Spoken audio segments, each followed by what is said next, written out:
The real deal? I love this stuff, man. I love real estate. I don't know why. I was born, I guess, to do it. I don't know. All I can say is that it's all about your team. Right? You guys agree? Right. All that stuff that he was mentioning, could you imagine having to do that all by yourself? Yeah, just pull the gun out, right? Let's just start right now. So what we want to encourage you to do is, again, whether you're doing that with us or not, I mean, it's up to you. What we want to encourage you to do is, this is how a real group runs the business. This is how we do it every day. Luckily for Rick over here, I specialize on the commercial side. So my deals are not nearly as much work as the residential. And we'll share that with you when we come back from lunch. I'm going to break that down exactly how he did. I'm going to show you how we do commercial. You guys excited about that? Now, here's what's really cool, and I'm just going to give you a little seed. Every time, and when I was a little, oh my gosh, when I was maybe 13 years old, this is how I know that I was meant to be in real estate.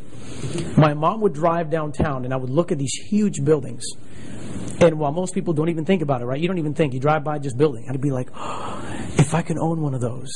I don't know why. I just got excited about it. Well, guess what? We own one of those. And we'll show you some of those that we own. And I can just walk by and you say, hey, that's mine. Hey, that one's under contract. We're going to buy that one. It's exciting.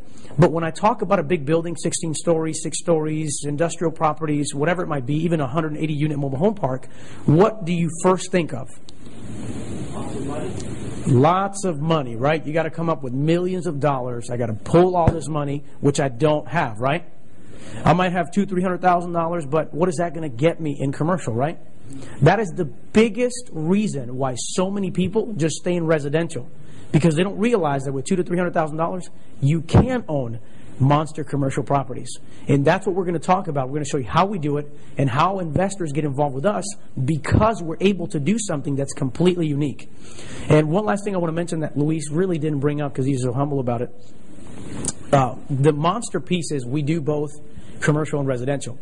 So do you think there's benefits if you own a big building and your anchor tenant is the bank?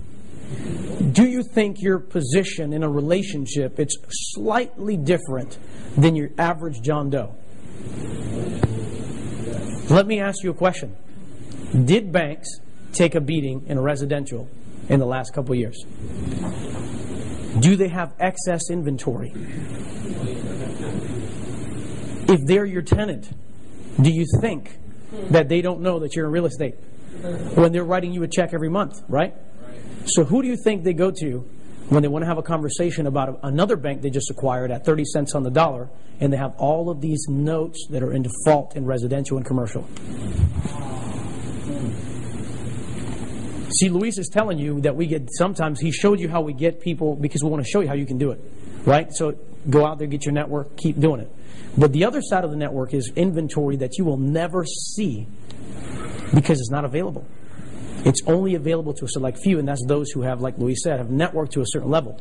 So we're going to show you how you get yourself to that place so that instead of you begging the bank to show you inventory if you have some cash, the bank is begging you to take